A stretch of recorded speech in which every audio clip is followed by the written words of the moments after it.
Her billionaire fiancé invited his ex to their engagement party and said he didn't owe her loyalty. Now he's begging. But what happened next left everyone stunned. Hi, my beautiful family. May God bless each and every one of you.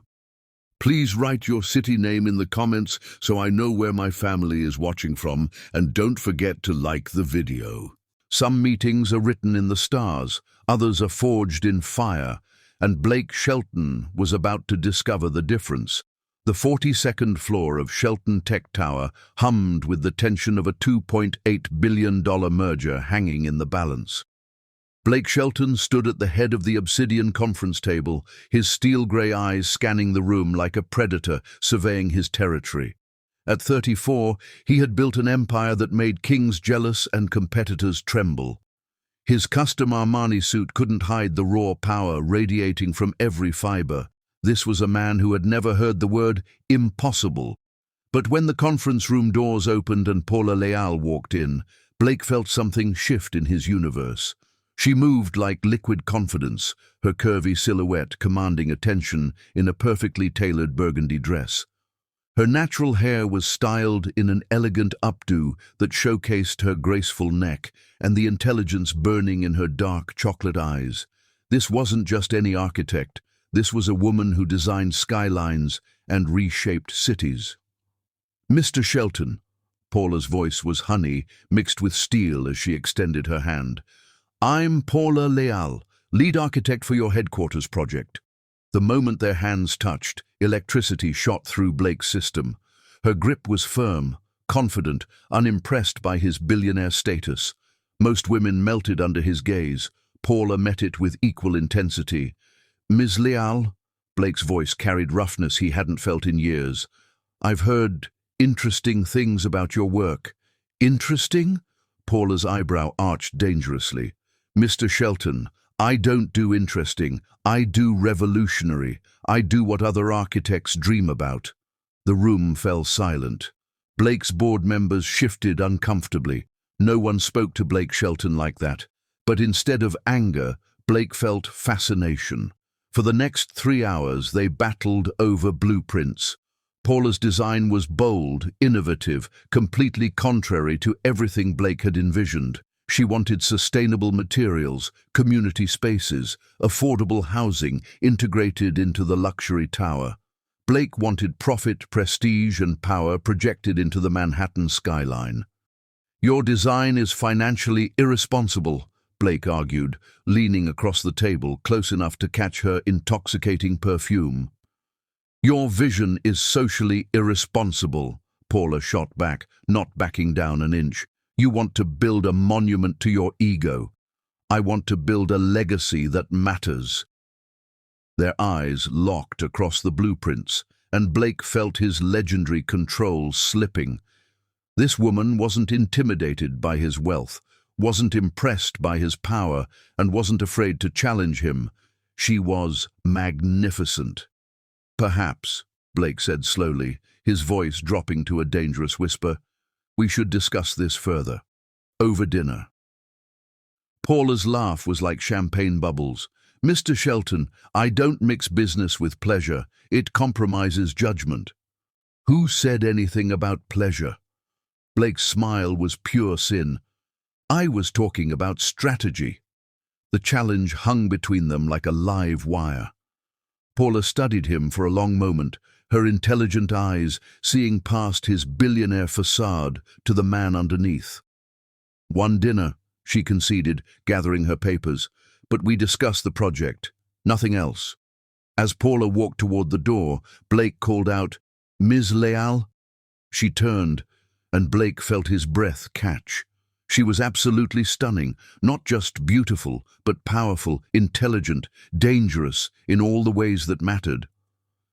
Wear something red, he said with the confidence of a man who always got what he wanted. It's my favorite color. Paula's smile was pure fire. Mr. Shelton, I don't dress for anyone but myself. If red happens to be what I choose, consider yourself lucky. At exactly 8 o'clock, Paula walked into Le Bernardin wearing a red dress that should have been illegal. It hugged her curves like liquid fire, and her natural hair cascaded in loose curls around her shoulders. "Ms. Leal," Blake stood, extending his hand. I look like a woman who knows her worth," Paula finished, with a smile that could stop traffic.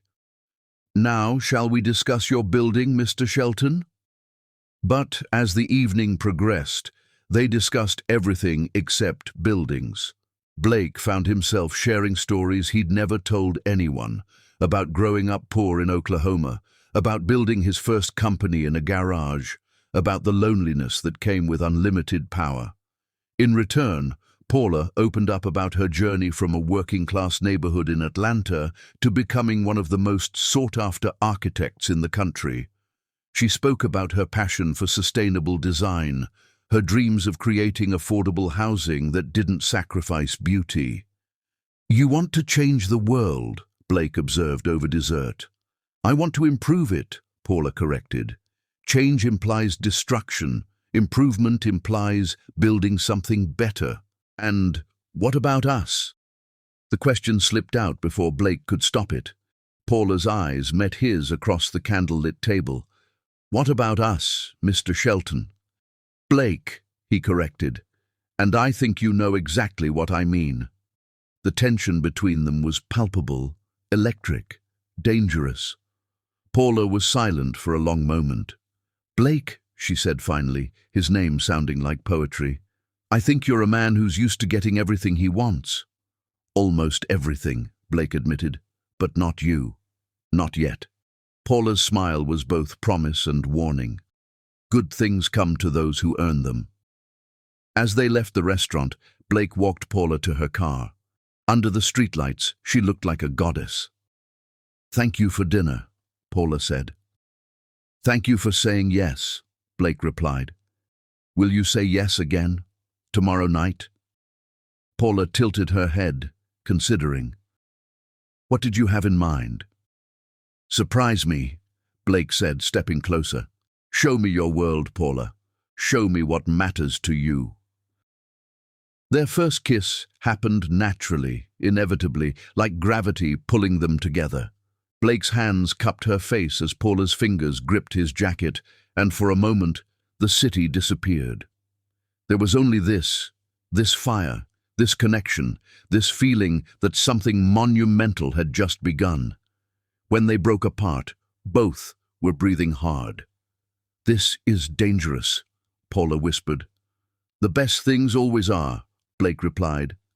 As Paula drove away, Blake stood on the sidewalk watching her taillights disappear. He had just met his match, his equal, his future. He just didn't know it yet. Chapter 2. Fire and Fortune. When a billionaire falls, he doesn't just stumble. He rebuilds the entire world around his obsession. 3 weeks later, Blake Shelton sat in his private helicopter watching Paula sleep across from him, completely unaware that she had just redefined what paradise looked like for one of the world's most powerful men. Their relationship had ignited like a wildfire, fast, intense, and completely consuming. After that first dinner, Blake had pursued Paula with relentless determination. But Paula wasn't a business deal to be closed. She was a force of nature to be reckoned with.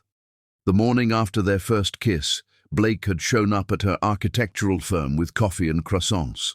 Paula had laughed, called him ridiculous, and invited him to see her current project, a revolutionary low-income housing development that managed to be both beautiful and affordable. Walking through the construction site, watching Paula command respect from workers and engineers alike, Blake realized he wasn't just attracted to her beauty. He was captivated by her mind, her passion, her unwavering commitment to making the world better. "Mr. Shelton," Paula had said, pointing to the building's solar panel system, "this is what real power looks like. Not just building empires, but building futures." That's when Blake knew he was in trouble. This wasn't just attraction, it was something much more dangerous. Now they were flying to his private island because Paula had mentioned loving the ocean. Blake had cancelled 3 board meetings just to see her reaction to paradise. "Where are we?" Paula stirred, her voice husky with sleep. "Almost home," Blake said softly, then caught himself. When had his sanctuary become their sanctuary? Paula stretched, her body moving with unconscious sensuality that made Blake's mouth go dry. She was wearing one of his shirts, and seeing his expensive fabric draped over her curves sent possessive heat through his veins. "Blake Shelton," Paula shook her head with amused exasperation. "You're absolutely insane. Who flies someone to a private island after 3 weeks?" "Someone who knows what he wants," Blake replied, taking her hand. Their fingers intertwined naturally. "And what do you want?" Paula's question was loaded with meaning. Blake studied her face. Even after 3 weeks of intense dating, Paula remained partially mysterious, keeping parts of herself carefully guarded. It drove him crazy and made him want her even more. "Everything," Blake said honestly. "I want everything with you, Paula." The helicopter touched down, and Blake watched Paula's face light up as she saw the island for the first time. "Blake," Paula breathed, stepping out of the helicopter, "this is incredible." But Blake wasn't looking at the island. He was watching Paula's joy, the way the sea breeze caught her hair, the way her eyes sparkled with wonder. This woman who commanded million-dollar construction projects was delighting in his world like a child on Christmas morning. That night, they had dinner on the beach under stars. Blake's chef had prepared a feast, but neither was focused on food. The conversation flowed like wine, deep, intoxicating, revelatory. "Tell me about your family," Blake said, refilling Paula's champagne. Paula's expression softened. "My grandmother raised me after my parents died when I was 8. She cleaned office buildings at night to pay for my education. She used to say, 'Paula, baby, we might not have money, but we have dreams, and dreams don't cost nothing but courage.'"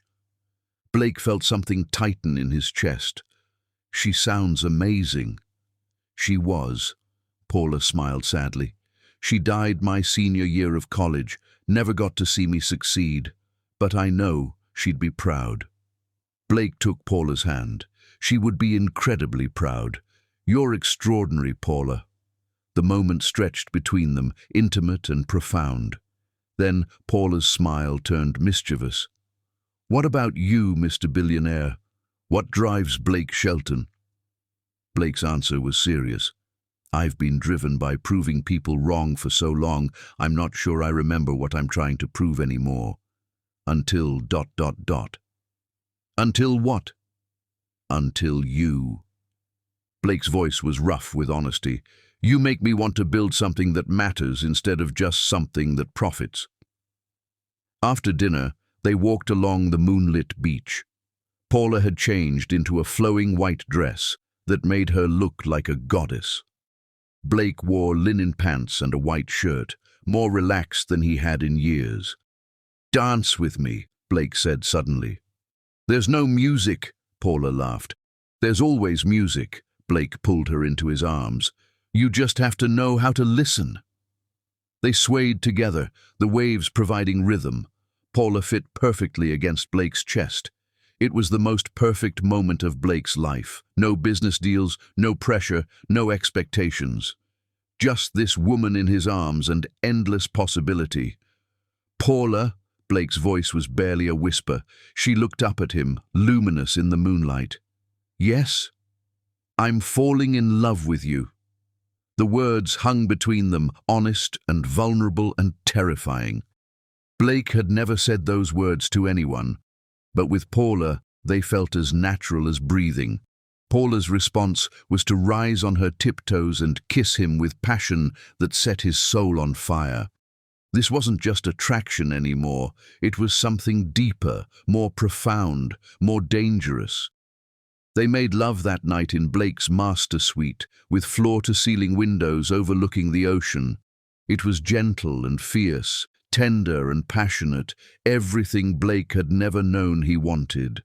Paula was magnificent, confident in her desires, generous with her pleasure, completely present in every moment.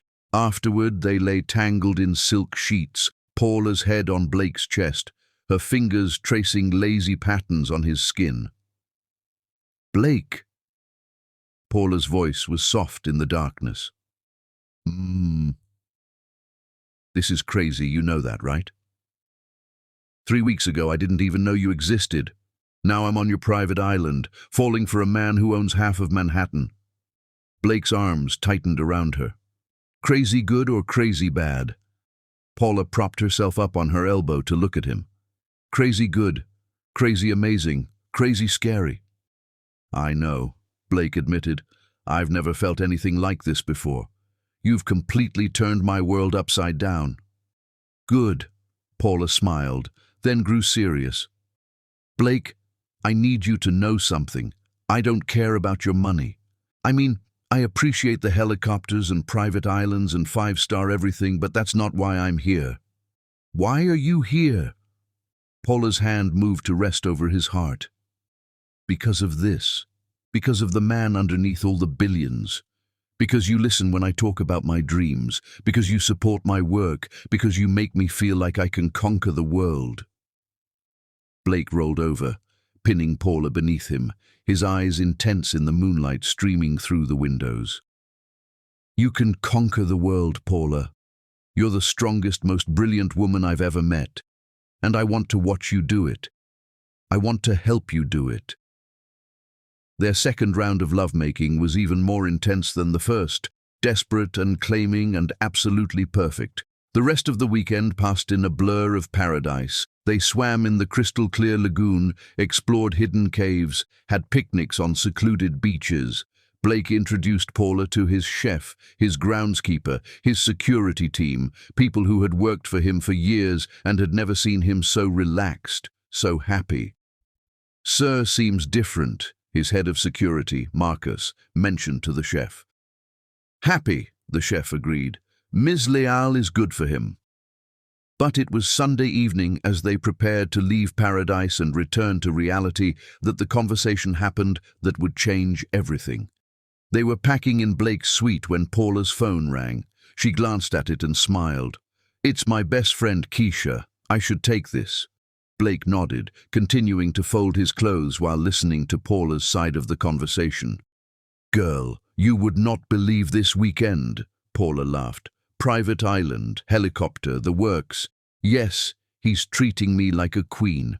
What? No, it's way too early for that kind of talk. Keisha, we've been dating 3 weeks. Blake's hands stilled on his shirt. He looked over at Paula, who was gesturing animatedly as she talked. Marriage? Are you insane? I barely know the man. I mean, yes, I'm falling for him, but there's a difference between falling and jumping off a cliff. Something cold settled in Blake's stomach.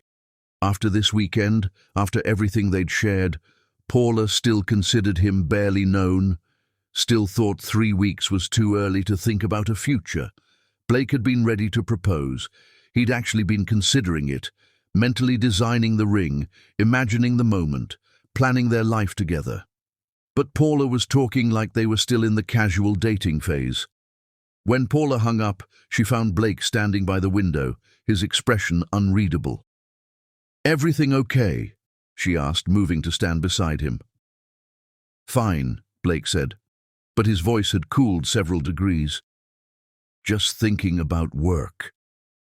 Paula studied his profile, sensing the shift in his mood, but not understanding it. Blake, what's wrong?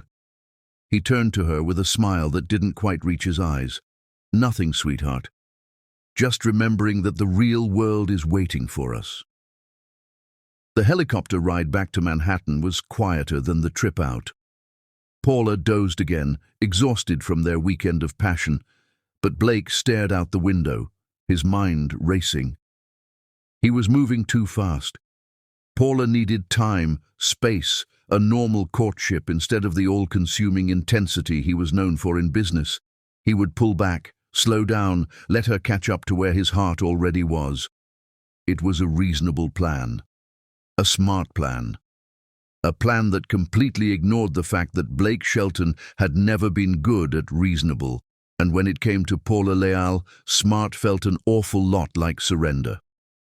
As the helicopter touched down in Manhattan, Blake made a decision that would change everything. He would give Paula the space she seemed to need, even if it killed him. He had no idea that in trying to protect their relationship, he was about to create the perfect storm for its destruction. Chapter 3. The Diamond Promise. When a man who builds empires decides to build a future, he doesn't just propose, he reshapes destiny itself. 8 weeks later, Blake Shelton stood on the terrace of his private vineyard in Napa Valley, watching the sun paint the sky in shades of gold and crimson. In his jacket pocket, a 12-carat diamond engagement ring burned like a secret fire, waiting for the moment that would change both their lives forever. The past 2 months had been a carefully orchestrated dance of restraint and passion.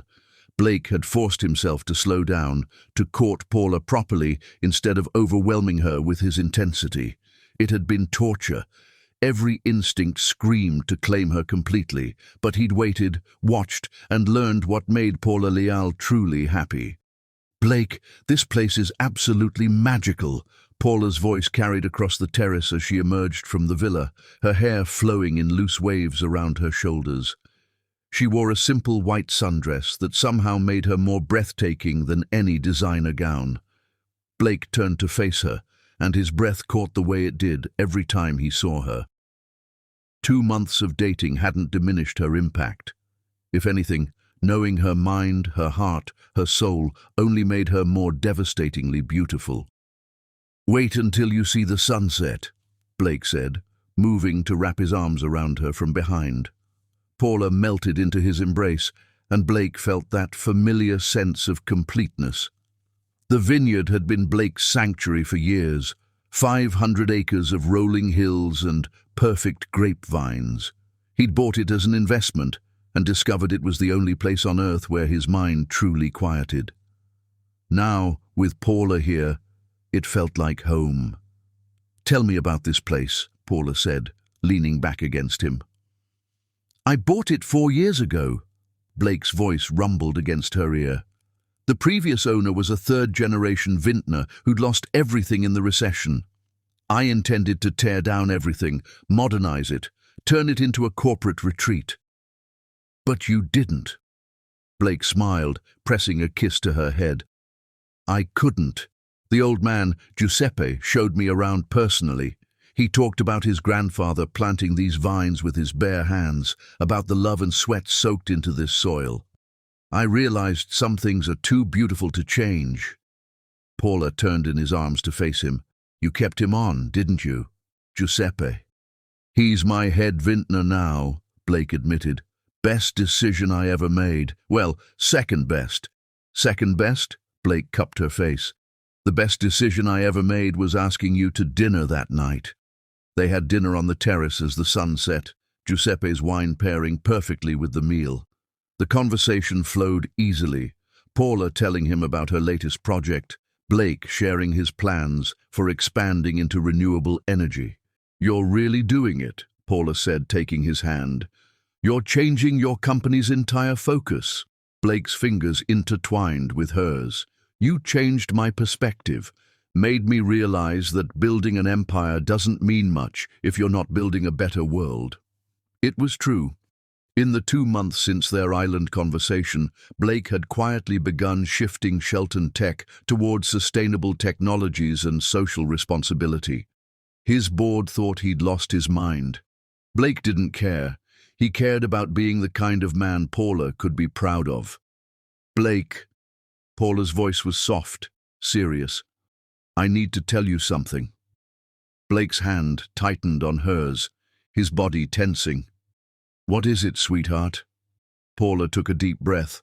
"I love you." The words hit Blake like lightning. He'd said those words to her weeks ago, and while Paula had responded with passion, with tenderness, she'd never said them back. He'd begun to wonder if she ever would. "Paula," Blake's voice was rough with emotion. I know I should have said it sooner, Paula continued. I've been scared. Scared of how fast this is moving, scared of how much I feel for you. But I can't hold it back anymore. I love you, Blake. I love your mind, your heart, your passion for making things better. Blake silenced her with a kiss that tasted like wine and promises and forever. When they broke apart, both were breathing hard. I love you too, Blake whispered against her lips. More than I thought it was possible to love anyone. That's when Blake knew the moment was perfect. The sun had set, painting the sky in magnificent purples and pinks. The woman he loved had just given him her heart. The ring in his pocket felt like destiny waiting to be claimed. Paula, Blake stood, his heart hammering. There's something I want to ask you. Blake dropped to one knee right there on the terrace, pulling the ring box from his pocket. Paula's gasp echoed across the vineyard as Blake opened the box, revealing a diamond so perfect it seemed to capture the last rays of sunlight. Paula Leal. Blake's voice carried all the authority he used to command boardrooms, and all the vulnerability he'd never shown another soul. 2 months ago, you walked into my conference room and changed my life. You challenged me, inspired me, made me want to be a better man. You're my queen, my equal, my future. Tears were streaming down Paula's face, her hands pressed to her mouth. I know we haven't been together long, Blake continued, but I've never been more certain of anything. I want to build an empire with you, not just for me. I want to change the world with you, wake up next to you, grow old with you. I want everything, Paula, everything with you, forever. Blake's voice cracked as he spoke the words that would either give him everything or destroy him completely. Will you marry me? Will you be my wife, my partner, my queen? Will you rule beside me forever? The silence stretched for an eternity. Paula stared down at Blake, at the ring, at the future he was offering her on the most beautiful evening she could imagine. Yes, Paula whispered, then louder, yes. Yes, Blake, yes. Blake's hands shook as he slipped the ring onto Paula's finger. It fit perfectly. Blake had worked with the jeweler for weeks, designing something unique, something worthy of the extraordinary woman now wearing it. Oh my God, Blake, Paula stared at the ring through her tears. It's the most beautiful thing I've ever seen. Blake stood and swept Paula into his arms, spinning her around as the first stars appeared.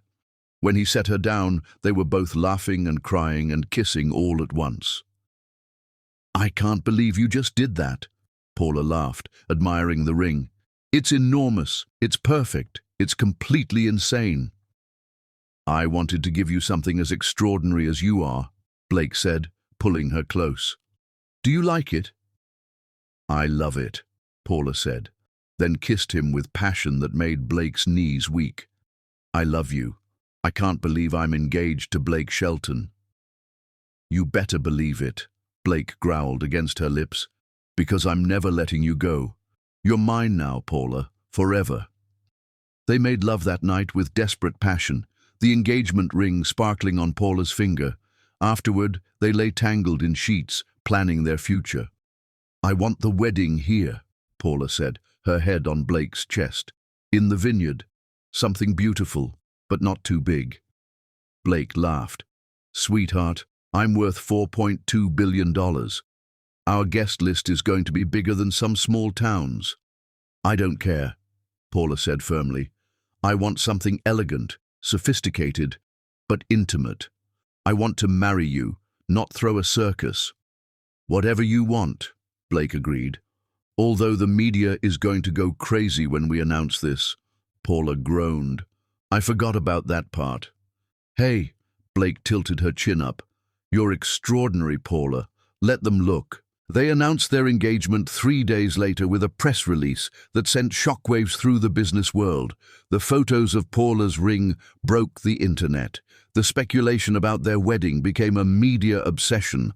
But none of that mattered to Blake and Paula. They were drunk on love, high on their shared future, completely convinced that nothing could touch what they'd built together. Chapter 4. The night hell froze over. Some betrayals come with fanfare and explanation. Others arrive dressed as friends and smile while they destroy everything you thought you knew about love. The penthouse ballroom of Shelton Tower had been transformed into a golden paradise. 3 weeks of meticulous planning had created an engagement party that would be talked about for decades. Crystal chandeliers casting rainbow light across marble floors, flowers flown in from 4 continents, champagne worth more than luxury cars flowing like water. Paula Leal stood before her full-length mirror, barely recognizing the goddess staring back at her. The custom Valentino gown was pure liquid gold, designed to showcase her magnificent curves while maintaining elegance that took her breath away. Her hair was styled in an intricate updo that highlighted her graceful neck and the diamond earrings Blake had given her that morning. Her engagement ring caught the light like captured fire.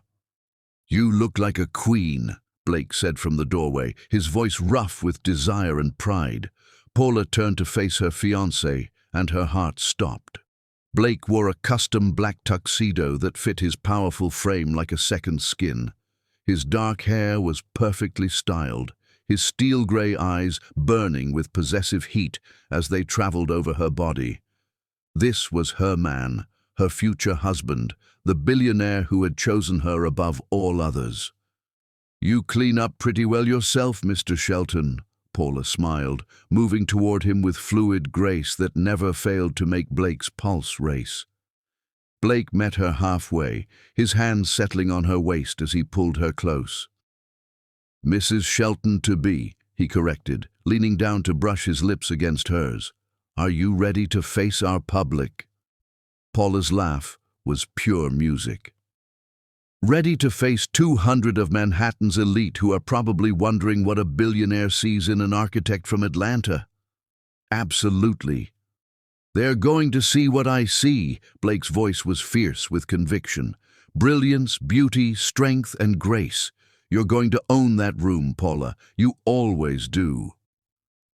3 floors below them, the party was already in full swing. Manhattan's most powerful people had gathered to celebrate the engagement of Blake Shelton and Paula Leal. CEOs, politicians, celebrities, socialites who could trace their family money back generations. The guest list read like a who's who of American power and influence. Blake and Paula made their entrance at exactly 8 o'clock, and the ballroom fell silent. Every eye in the room focused on the couple descending the grand staircase. Blake commanding and confident in his perfectly tailored tuxedo, Paula absolutely radiant in her golden gown that made her look like visiting royalty. "Ladies and gentlemen," Blake's voice carried across the room with natural authority, "thank you for joining us tonight to celebrate the most important moment of my life." Applause filled the ballroom as Blake raised Paula's hand to show off her engagement ring. Camera flashes exploded like fireworks, society photographers capturing the moment for magazines that would publish the pictures worldwide. 3 months ago," Blake continued, his eyes never leaving Paula's face, "I met a woman who changed everything I thought I knew about love, about partnership, about what it means to build something meaningful. Paula Leal is brilliant, beautiful, and completely irreplaceable. She's my queen, my equal, and soon she'll be my wife." More applause, champagne glasses raised in toast, and Paula felt like she was living in a fairy tale. Blake's arm around her waist felt like home, the admiring gazes of Manhattan's elite felt like validation, and the future stretching before them felt infinite with possibility. "Thank you all for being here," Paula added, her voice clear and confident. "Blake and I are so grateful to share this moment with the people who matter most to us." The party flowed around them like a golden dream. Paula charmed business leaders with her intelligence, impressed politicians with her vision for sustainable urban development, and made society wives envious with her natural elegance and the obvious adoration in Blake's eyes. Blake never left her side, his hand constantly touching her, resting on the small of her back, holding her hand, brushing against her arm. He introduced her as my brilliant fiancé to everyone they met, his pride obvious and overwhelming.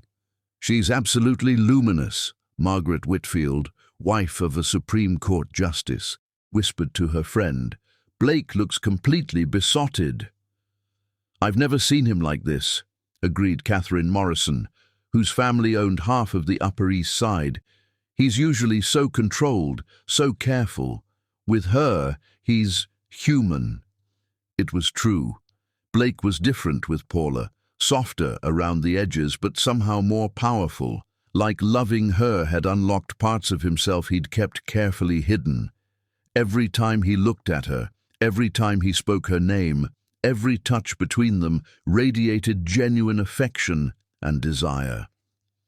Paula was holding court near the champagne fountain, discussing her latest project with a group of fascinated investors, when Blake's assistant approached him near the bar.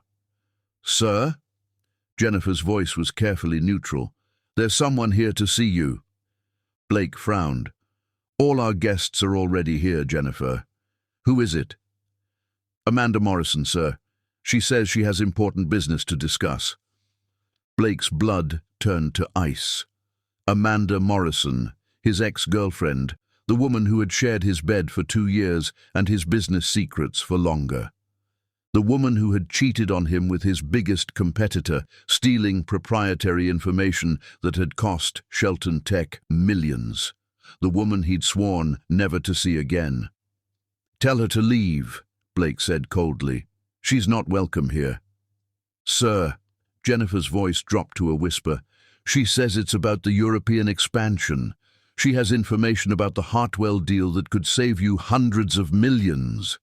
Blake's jaw clenched. The Hartwell deal was his attempt to break into the European market, a billion-dollar acquisition that would establish Shelton Tech as a global powerhouse.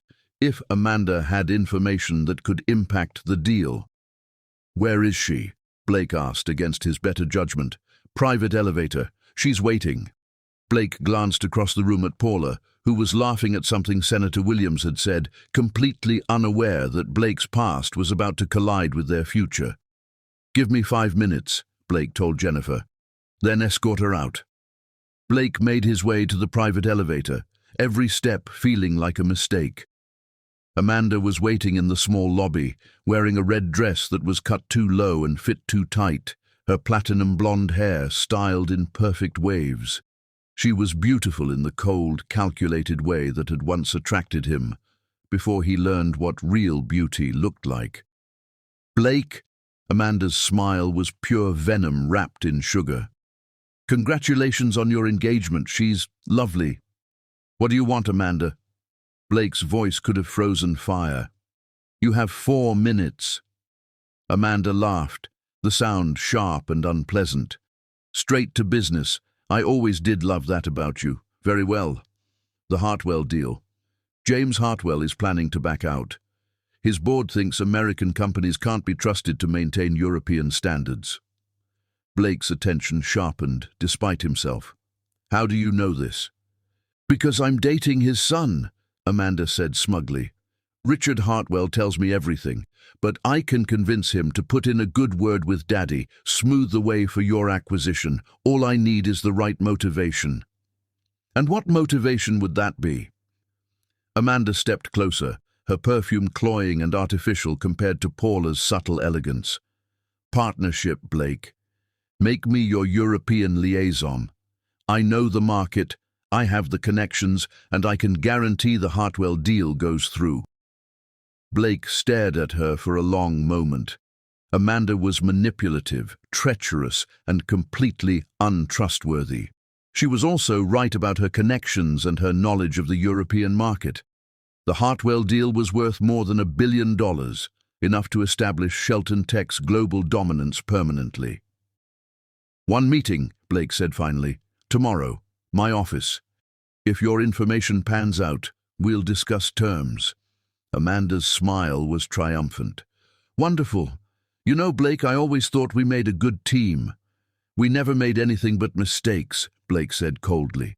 Don't confuse business necessity with personal reconciliation. But as Blake returned to the party, a reckless idea was forming in his mind. Amanda was here, she had valuable information, and several of his biggest investors were at the party. If he could introduce Amanda as his new European consultant, it would show his guests that he was serious about global expansion. It would be a business coup that would overshadow even his engagement in tomorrow's financial newspapers. Blake found Paula exactly where he'd left her, now discussing affordable housing initiatives with a group that included 3 city council members and a federal judge. She looked up as he approached, her smile radiant. "There you are," Paula said, reaching for his hand. "I was just telling everyone about the community center project. Judge Harrison thinks it could be a model for other cities." Blake felt something twist in his chest. Paula was perfect, intelligent, passionate, completely focused on making the world better. She deserved better than what he was about to do. "Paula, sweetheart." Blake's voice was carefully controlled. "There's someone I'd like you to meet." Before Paula could respond, Blake signaled to Jennifer, who appeared with Amanda at her side. The blonde approached with predatory grace, her red dress like a slash of blood against the golden elegance of the party. "Paula," Blake's voice carried across the conversation, drawing everyone's attention, "I'd like you to meet Amanda Morrison. Amanda, this is my fiancée, Paula Leal." Paula's smile faltered slightly as she took in Amanda's appearance, the too-tight dress, the calculating eyes, the way she was looking at Blake like a lioness, eyeing her territory. But Paula extended her hand graciously. "Amanda," Paula said warmly, "it's nice to meet you." "Likewise," Amanda's voice was honey over broken glass. "Blake has told me so much about you." Blake felt the lie roll off Amanda's tongue and didn't correct it. Instead, he continued with his reckless plan. "Amanda is my new European business consultant," Blake announced to the group. "She'll be heading up our expansion into the London market." The investors murmured with interest, already calculating the implications. Paula's hand tightened almost imperceptibly on Blake's arm, the only sign of her confusion. "How wonderful," Paula said, though her voice had cooled several degrees. Blake didn't mention he was expanding the European team. "It's a recent development," Blake said, the words feeling like ash in his mouth. "Amanda has connections that could be very valuable for the company." "I'm sure she does." Paula's smile was polite and completely empty. The conversation continued around them, but Paula had gone quiet, studying Amanda with the analytical intelligence that made her such a brilliant architect. She saw the way Amanda positioned herself too close to Blake, the way her touches lingered too long when she placed her hand on his arm during conversation, the way she referenced shared memories and inside jokes from their past relationship. "Blake and I have always worked so well together," Amanda said at one point, her hand resting possessively on Blake's forearm. "We understand each other completely." Paula felt something cold settle in her stomach. She excused herself politely and made her way to the ladies' room, needing a moment to process what was happening. In the marble and gold bathroom, Paula stared at her reflection. She looked perfect. Golden dress, flawless makeup, priceless jewelry, but her eyes held a question she was afraid to ask. When she returned to the party, she found Blake and Amanda in deep conversation near the windows, their heads bent together intimately. Several guests were watching them with curious expressions, clearly wondering about the dynamic between Blake, his ex-girlfriend, and his fiancée. Paula approached them with regal composure, every inch the Queen Blake had called her. "Excuse me," Paula's voice was silk over steel. "Blake, could I speak with you privately for a moment?" Blake looked up, and for a split second, Paula saw something like guilt flash in his eyes, but it was gone so quickly she wondered if she'd imagined it. "Of course, sweetheart," Blake said, though his voice lacked its usual warmth. They made their way to Blake's private study adjoining the ballroom, a masculine space of leather and dark wood that reflected Blake's personality perfectly. Paula closed the door behind them and turned to face her fiancé. "Blake," Paula's voice was carefully controlled. "What the hell is going on?" "What do you mean?" Blake moved to pour himself a scotch, not meeting her eyes. "Your ex-girlfriend shows up at our engagement party and you announce she's your new business partner, without discussing it with me, without even mentioning you'd been in contact with her." Blake's jaw tightened. "It's business, Paula. Amanda has connections in Europe that could be worth hundreds of millions to the company. And you couldn't find those connections anywhere else? You had to hire the woman who cheated on you?" "This isn't about our past," Blake said, though the words rang hollow even to his own ears. "This is about what's best for Shelton Tech." Paula stared at him for a long moment, seeing a stranger where her fiancé should be. "Blake, we're supposed to be partners. We're supposed to make decisions together. How does it look to your guests that you're hiring your ex-girlfriend without even consulting your future wife?" "I don't owe you consultation on every business decision I make," Blake said, the words sharper than he'd intended. The silence that followed was deafening. Paula felt something crack open in her chest, not her heart breaking, but her illusions shattering. "Excuse me?" Paula's voice was dangerously quiet. Blake realized his mistake immediately, but pride and stubbornness kept him from backing down. "Paula, you know that's not what I meant.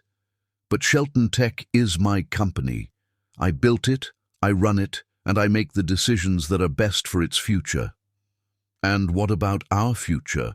Paula asked, her engagement ring catching the light like an accusation. "What about the loyalty you promised me?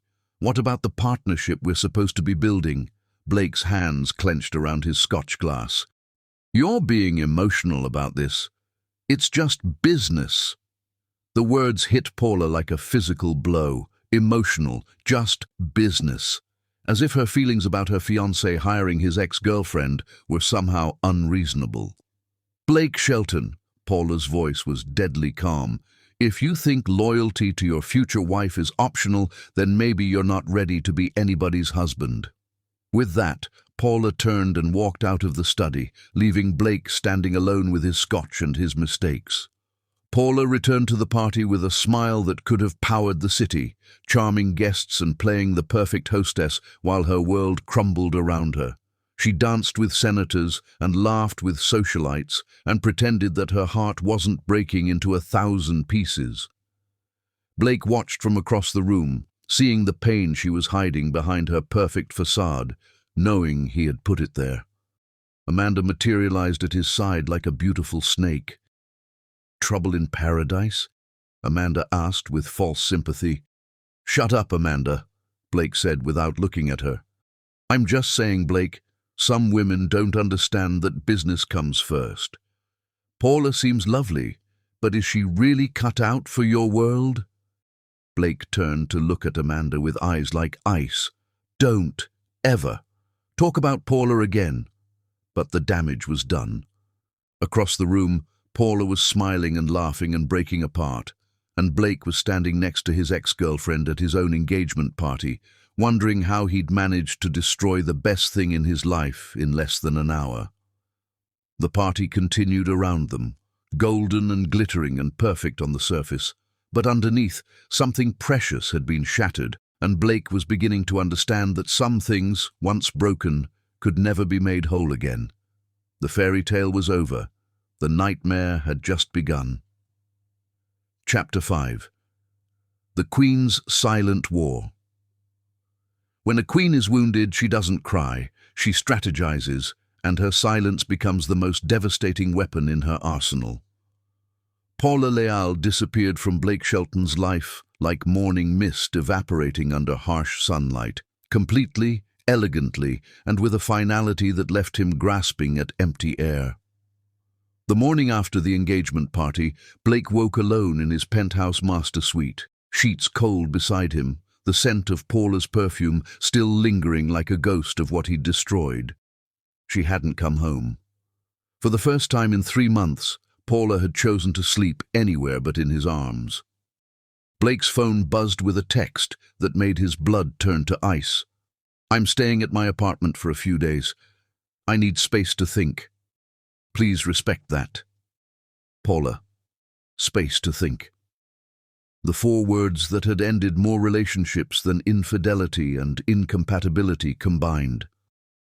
Blake stared at the message, reading it over and over, each word feeling like a nail in the coffin of their future. He called immediately. Paula's phone went straight to voicemail. "Paula, sweetheart, please call me back. We need to talk about last night. I know I made mistakes, but we can fix this. I love you. Please don't shut me out."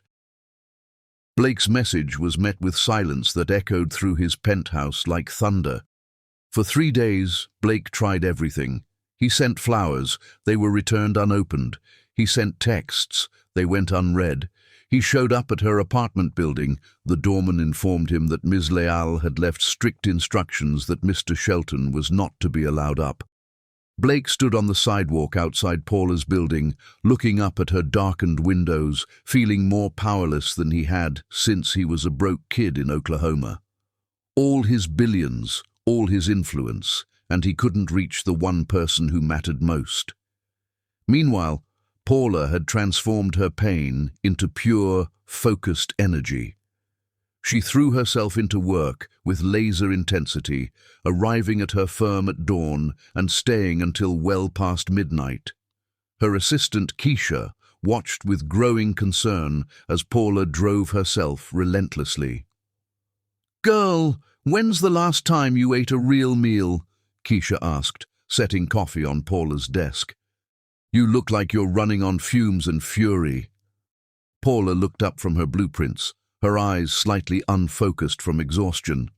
She'd lost weight in just a few days, her curves becoming more angular, her face taking on the sharp beauty of a woman at war. "I'm fine," Paula said, though her voice lacked its usual warmth. "Just focused." "Focused on what? Working yourself to death?" "Paula, Blake's been calling the office. Maybe you should—" "No." Paula's voice cut through the air like a blade. "I don't want to discuss Blake Shelton. I don't want to take his calls. I want to focus on my work, on building something meaningful." Keisha studied her best friend's face, seeing the pain Paula was trying to hide. "Honey, what happened at that party?" Paula was quiet for a long moment, her fingers tracing her blueprint's edge. When she finally spoke, her voice was carefully controlled. "I realized that I was living in a fairy tale, and fairy tales aren't real.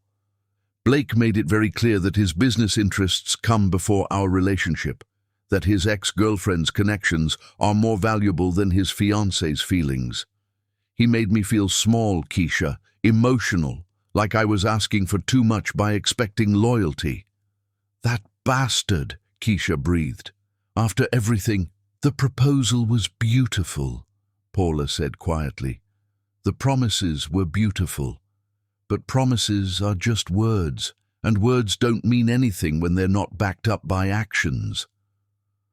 Paula's phone buzzed with another call from Blake. Without looking, she declined and returned to her blueprints. "I'm done being the woman who waits around for a man to decide she's worth fighting for," Paula continued. "I have work to do. I have a community center to design, housing projects to oversee, and a career to build. Blake Shelton can keep his billions and his drama." But late at night, alone in her apartment, Paula would stare at her engagement ring, still on her finger because she hadn't figured out how to take it off permanently. The diamond caught the city lights, and she would remember the night Blake proposed, the vineyard sunset, the way he'd looked at her, like she was his entire world. Then she would remember Amanda's calculating smile, Blake's cold voice saying he didn't owe her consultation, the humiliation of being made to feel like an afterthought at her own engagement party. The ring would blur through tears she refused to shed. Blake, meanwhile, was slowly going insane. His focus at work became non-existent. Board meetings became disasters as Blake's mind wandered to Paula. The European expansion deal fell apart when Blake couldn't concentrate long enough to follow through. "Sir," his assistant Jennifer said carefully, "perhaps you should take some time off. Clear your head." "My head is fine," Blake snapped, then immediately felt guilty. "I'm sorry, I'm just distracted." Distracted was an understatement. Blake was obsessed. He found himself driving past Paula's apartment building at all hours, hoping to catch a glimpse of her. He researched her current projects online, reading every article about her community center design, feeling pride and longing twist in his chest. Paula was thriving professionally. Her firm had landed a massive government contract for affordable housing development, and her name was appearing in architectural magazines as one of the most innovative designers of her generation. She was succeeding brilliantly, making a real difference in the world, becoming everything Blake had always known she could be, and she was doing it all without him. 2 weeks after the party, Blake made a decision that would either save his relationship or destroy it completely. He was going to fight for Paula, not with grand gestures and expensive gifts, but with the one thing she valued most, action that proved his words. Blake quietly cancelled the European expansion, dissolved Amanda's consulting contract, and redirected those millions toward funding Paula's community center project and affordable housing initiative. He couldn't force Paula to forgive him, but he could prove that her dreams mattered more to him than his business interests. The announcement hit financial news like a bombshell. Blake Shelton abandons European expansion, commits $500 million to urban development projects. Reporters immediately connected the dots to Paula's work, speculating about Blake's motivations. Paula read the news at her desk, her coffee growing cold as she stared at her computer screen. $500 million. Enough to fund her community center and housing projects for the next decade. Enough to house thousands of families, educate hundreds of children, transform entire neighborhoods. "He's trying to buy you back," Keisha said, reading over Paula's shoulder. "Maybe," Paula said quietly, "or maybe he's finally understanding what really matters." But Paula didn't call Blake to thank him, didn't text him acknowledgement, didn't reach out at all. Because Paula had learned something in the silence of the past 2 weeks. She didn't need Blake Shelton to build her dreams. She didn't need his money, his connections, or his validation. She was brilliant, successful, and completely capable of changing the world on her own terms. The woman who had fallen in love with Blake's passion and vision was gone, replaced by someone harder, sharper, more focused. Paula had discovered her own power, and it was intoxicating. Blake's gesture was impressive, but gestures weren't enough anymore. Paula needed to see fundamental change, real growth, proof that Blake understood why his behavior had been so devastating. The silence continued, stretching between them like an ocean. Blake's desperate attempts to reach her became less frequent, then stopped altogether, as he finally understood that Paula wasn't ignoring him out of anger. She was moving forward without him. The engagement ring stayed on her finger, not as a symbol of their love, but as a reminder of the lesson Blake had taught her, that she didn't need a king to be a queen. She had always been royalty, she'd just forgotten it for a while. The war of silence was Paula's to win, and she was winning it completely. Every day she didn't call him, every project she completed without him, every moment she thrived without his presence was another victory in the battle for her own independence. Blake was about to learn that when you wound a queen, you don't get a wounded queen. You get a warrior who no longer believes in fairy tales, and warriors don't forgive. They conquer. Chapter 6. Empire of Regret. When titans fall, they don't simply stumble. They take entire kingdoms down with them, and Blake Shelton was about to discover that losing love could destroy empires faster than any competitor ever could. Blake Shelton stood in his office windows, watching Manhattan buzz below, but seeing nothing except the endless replay of mistakes that haunted every moment.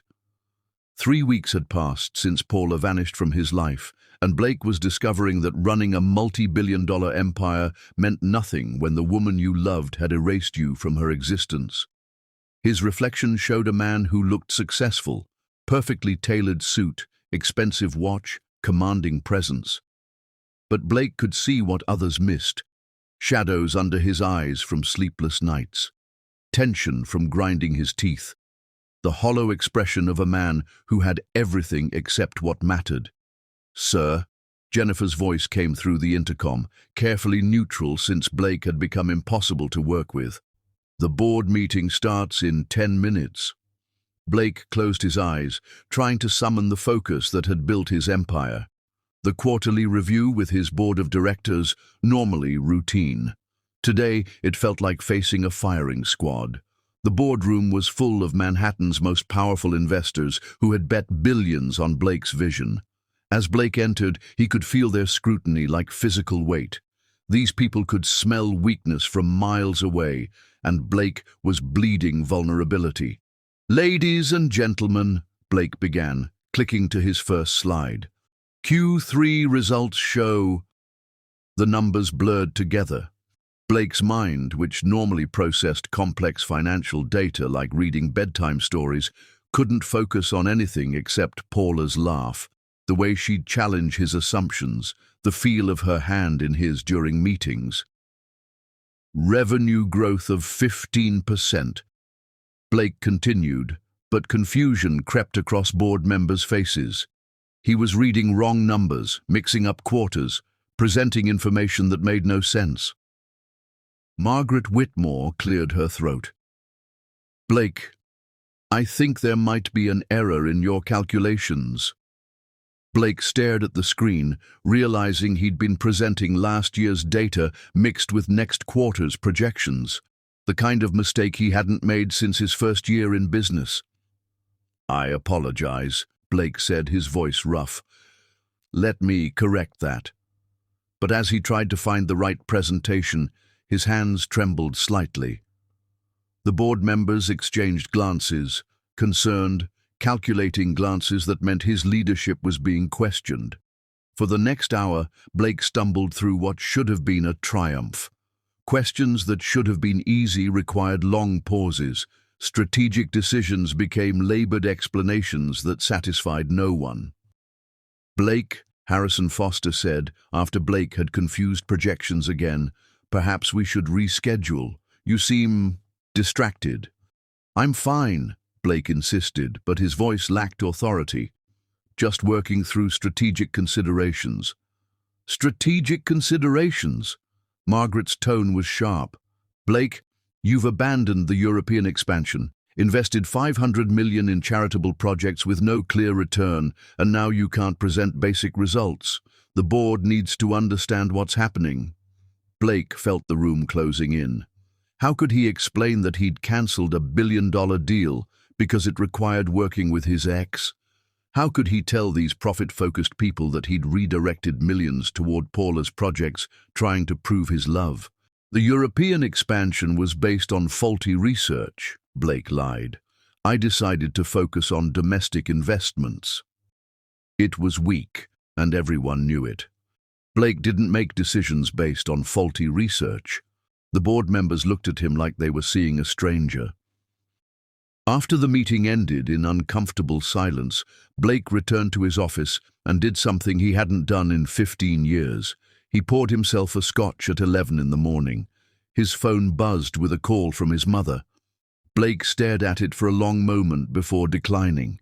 He couldn't handle Rose Shelton's concerned questions about when she'd meet his fiancé, couldn't face explaining that there might not be a wedding to plan. Instead, Blake opened his laptop and typed Paula's name into Google, a daily ritual that had become as automatic as breathing. New articles appeared constantly. Paula's community center design had won a national award. Her affordable housing project was being featured in Architectural Digest. Her firm had just been selected to design a public library that would serve 3 different neighborhoods. Every article showed photos of Paula looking radiant, confident, successful. In interviews, she spoke passionately about sustainable design and social responsibility. She never mentioned Blake, never referenced their relationship, never acknowledged that her projects were now funded by his money. It was as if Blake Shelton had never existed in her world. Blake clicked on a video interview Paula had given to CNN about urban development. Seeing her on screen, animated, brilliant, absolutely magnetic, made his chest ache with loss. This was the woman he'd fallen in love with, the woman he'd proposed to, the woman he'd driven away with his own stupidity. The key to meaningful architecture, Paula was saying to the interviewer, is understanding that buildings aren't just structures, they're communities, they're dreams made concrete. When you design with love instead of just profit, you create spaces that nurture human potential. Blake closed the laptop, unable to watch anymore. Paula was out there changing the world, building dreams into reality, creating a legacy that would last generations. And he was sitting in his office, drinking scotch and destroying everything he'd worked to build. His assistant buzzed again. "Sir? Amanda Morrison is here to see you." Blake's blood pressure spiked. "I told you to have security escort her out if she came back." "She says it's about damage control, sir.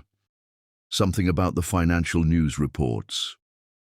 Against his better judgment, Blake agreed to see Amanda. She walked into his office wearing a perfectly tailored power suit and an expression of fake concern. "Blake," Amanda said, settling into the chair across from his desk without being invited. "You look terrible." "What do you want, Amanda?" "To help you," Amanda said smoothly. "The financial world is buzzing about your unusual decisions lately. Cancelling the European expansion, investing in charity projects. Your board meeting this morning apparently went very poorly. People are starting to question whether Blake Shelton is still the sharp businessman they invested in." Blake's hands clenched into fists. "Get to the point." "The point is that you're destroying everything we built together because of some architect who clearly doesn't appreciate what you offered her." Amanda leaned forward, her voice taking on a seductive tone. "Blake, we were good together. We understood each other. We can be good together again." Blake stared at Amanda for a long moment, seeing her clearly for the first time. She was beautiful in a cold, calculated way. She was intelligent in a cunning, manipulative way. She was successful in a ruthless, soul-destroying way. Everything about her was the opposite of Paula's warm, genuine, nurturing brilliance. "Amanda," Blake said quietly, "you're absolutely right about one thing. I am destroying everything, but not because of Paula, because I chose business over love, profit over loyalty, your connections over her trust. I destroyed the best thing in my life for a deal that meant nothing." Amanda's expression shifted, sensing that this conversation wasn't going the way she'd planned. "Blake, be practical. You're a businessman first. Paula was a nice distraction, but don't." Blake's voice was deadly calm. "Don't ever call Paula a distraction. She was the best part of me, the part that made everything else worthwhile.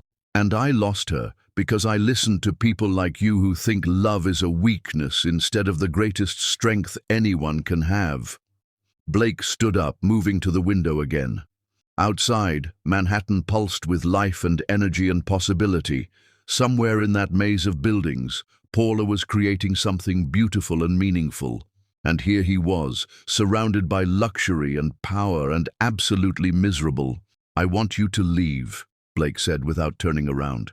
"I want you to leave my office, my building, and my life. Don't come back, don't call, don't try to contact me ever again." "Blake, you're making a mistake." "The mistake was letting you back into my life for even 5 minutes," Blake said, finally turning to face her. "The mistake was prioritizing a business deal over the woman I love. The mistake was thinking that someone like you could ever understand what I had with Paula." After Amanda left, Blake sat alone in his office, watching the sun set over Manhattan. His empire was still intact, barely. His board was concerned but not yet ready to revolt. His bank accounts were still overflowing with more money than he could spend in 10 lifetimes.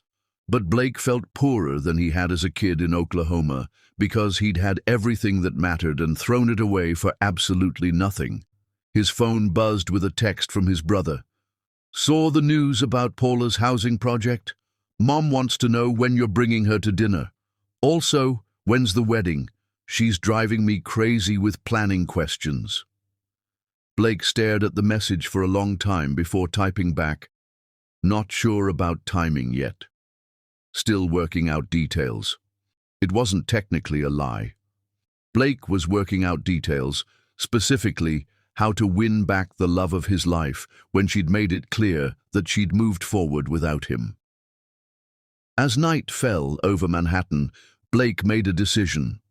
He was going to fight for Paula, but not with grand gestures or expensive gifts. He was going to prove to her that he'd learned from his mistakes, that he understood what really mattered, that he was worthy of the love she'd once given him so freely. The problem was, Blake had no idea how to prove any of those things to a woman who had perfected the art of not caring about Blake Shelton anymore. His empire was crumbling from the inside out, his focus was shattered, his legendary business instincts had abandoned him completely, all because he'd lost the woman who had made him feel like more than just a billionaire. Blake was about to discover that winning back a queen required more than money, power, or influence. It required becoming the kind of man who deserved a queen in the first place. And Blake wasn't sure that man existed anymore. Chapter 7. She soars, he shatters. When queens rise from the ashes of broken fairy tales, they don't just survive, they transform into legends, while the kings who wounded them watch from the ruins of their own making. 6 weeks after their world imploded, Paula Leal stood on the Metropolitan Museum steps, cameras flashing as reporters shouted questions about her housing project. She wore a stunning navy Vera Wang dress, her natural hair in an elegant crown braid that made her look like royalty. The Humanitarian of the Year award in her hands caught the sun, but her radiant smile truly illuminated the scene. "Ms. Leal," reporters called, "how does it feel to be honored by the National Urban Development Council?" Paula's smile was pure confidence. "It feels incredible to see sustainable, affordable housing getting recognition. This award belongs to every family who will have a safe, beautiful place to call home." From his penthouse 40 blocks away, Blake watched the live coverage with the intensity of a man observing his own execution. Paula looked magnificent, glowing with success, radiating confidence, speaking with the passion that had first captured his heart. She looked like a woman who had everything she'd ever wanted. She looked like a woman who had completely forgotten Blake Shelton existed. The past 6 weeks had been systematic destruction of everything Blake had built. His legendary focus was shattered. Board meetings became disasters. Strategic decisions required painful deliberation. His stock price fluctuated as investors questioned his leadership. Meanwhile, Paula's star had risen like a meteor. Her community center design graced Architectural Digest's cover. Her housing project received federal funding. She'd been profiled in Forbes as the architect reshaping America's cities and interviewed on 60 Minutes. Every article mentioned her brilliance, vision, and commitment to change.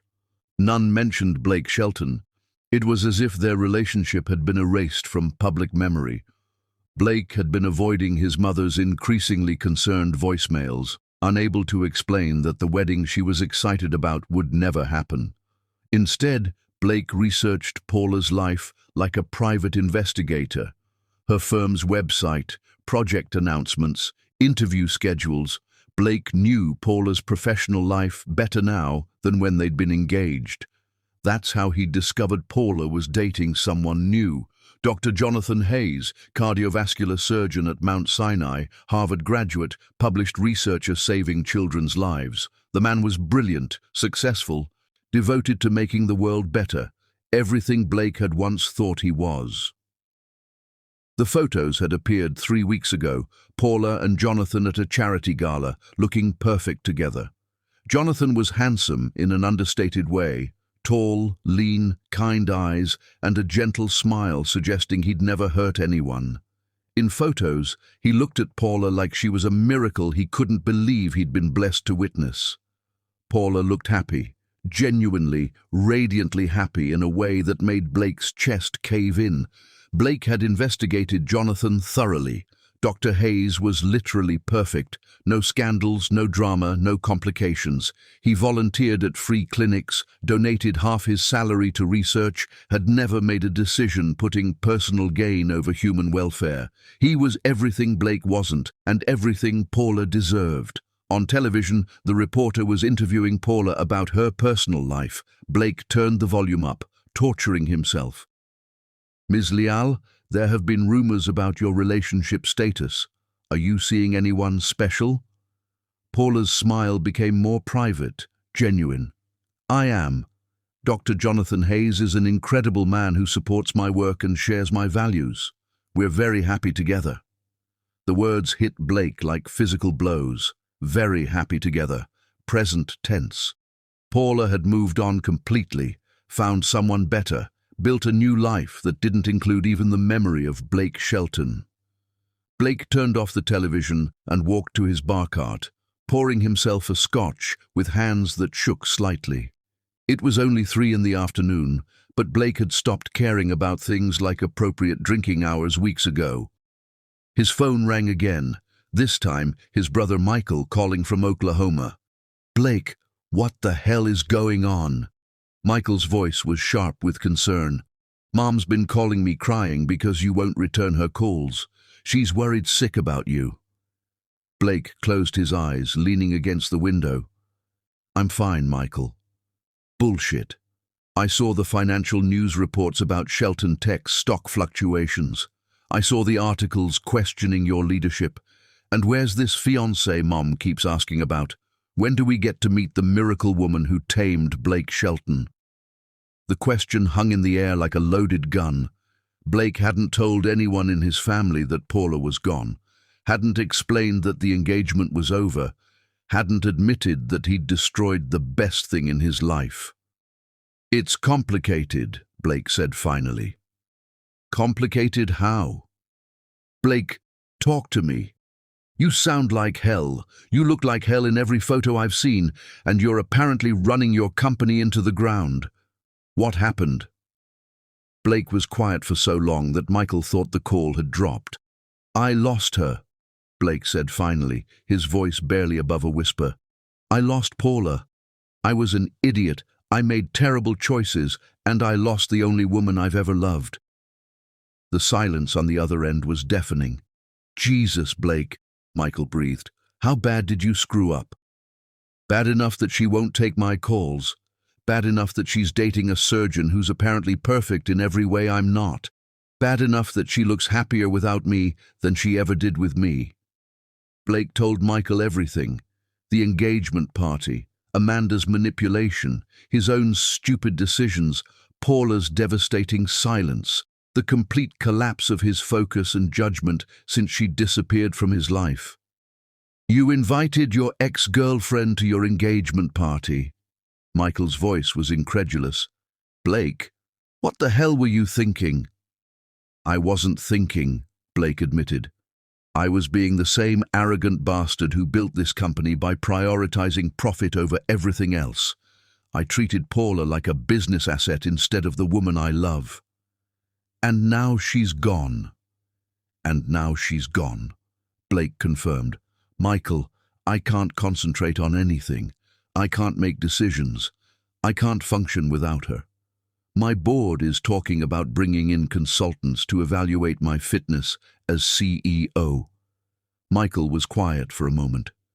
"Blake, have you actually apologized to her? Like, really apologized?" "She won't see me, won't take my calls, won't respond to messages. She's made it clear that I no longer exist in her world." "What about showing up at her office, her apartment, making a grand gesture?" Blake laughed bitterly. Grand gestures are what got me into this mess. Paula doesn't want flowers or jewelry or public declarations. She wants integrity, loyalty, and respect. Things I failed to give her when it mattered. So give them to her now." "It's too late," Blake said, staring out at Manhattan. "She's moved on. She's happy. She's building an incredible life without me, and honestly, she's better off. Dr. Perfect probably never makes selfish decisions or prioritizes business over love. He probably never makes her feel like an afterthought." Michael was quiet for a long moment. "Blake, you're my brother, and I love you, but you're being a coward." "Excuse me. You're sitting in your penthouse feeling sorry for yourself instead of fighting for the woman you love. You're assuming she's better off without you instead of proving you've learned from your mistakes. You're giving up because it's easier than facing the possibility that you might fail." Blake felt anger flare in his chest. "I'm not giving up. I'm accepting reality. Paula has made her choice, and it's not me." "Has she? Or have you just convinced yourself it's hopeless so you don't have to risk getting hurt again?" The question hung in the air like an accusation. Blake wanted to argue, wanted to explain all the reasons why pursuing Paula would be pointless. But Michael's words hit uncomfortably close to home. That evening, Blake did something he hadn't done in months. He left his office before midnight. Instead of going home to his empty penthouse, he walked the streets of Manhattan, trying to clear his head and figure out what the hell he was supposed to do with the rest of his life. He found himself outside Paula's apartment building, looking up at her windows like a lovesick teenager. The doorman recognized him and shook his head sympathetically. "She's not home, Mr. Shelton. Saw her leave around 7 with that doctor fellow. They looked dressed up for something fancy." Blake nodded, feeling hollow. Of course, Paula was out with Jonathan, probably at another charity gala or cultural event, building a life filled with meaning and purpose while Blake stood on sidewalks like a stalker. As Blake walked away, his phone buzzed with a text message that made his heart stop. "Blake, I heard about the board meeting tomorrow. If you need someone to talk to, I'm here. Despite everything, I care about your well-being. Paula." Blake stared at the message, reading it over and over. Paula had reached out. After 6 weeks of absolute silence, she'd sent him a message that suggested she didn't completely hate him. Blake's fingers hovered over his phone's keyboard for 10 minutes before he finally typed back, "Thank you. That means more than you know." Paula's response came immediately. "Take care of yourself." 3 words, 12 letters. But they were the first words Paula had spoken to him in 6 weeks, and they felt like a lifeline thrown to a drowning man. For the first time since the engagement party, Blake felt something other than despair. Not hope, not yet, but maybe the possibility of hope. Paula still cared about his well-being. She was dating someone else, building a life without him, succeeding brilliantly on her own terms. But somewhere in her heart, she still cared enough to reach out when she thought he might be struggling. It wasn't much. It probably didn't mean what Blake desperately wanted it to mean, but it was something. And for a man who'd had nothing for 6 weeks, something felt like everything. Blake walked home through the glittering Manhattan night, his mind finally clear for the first time in weeks.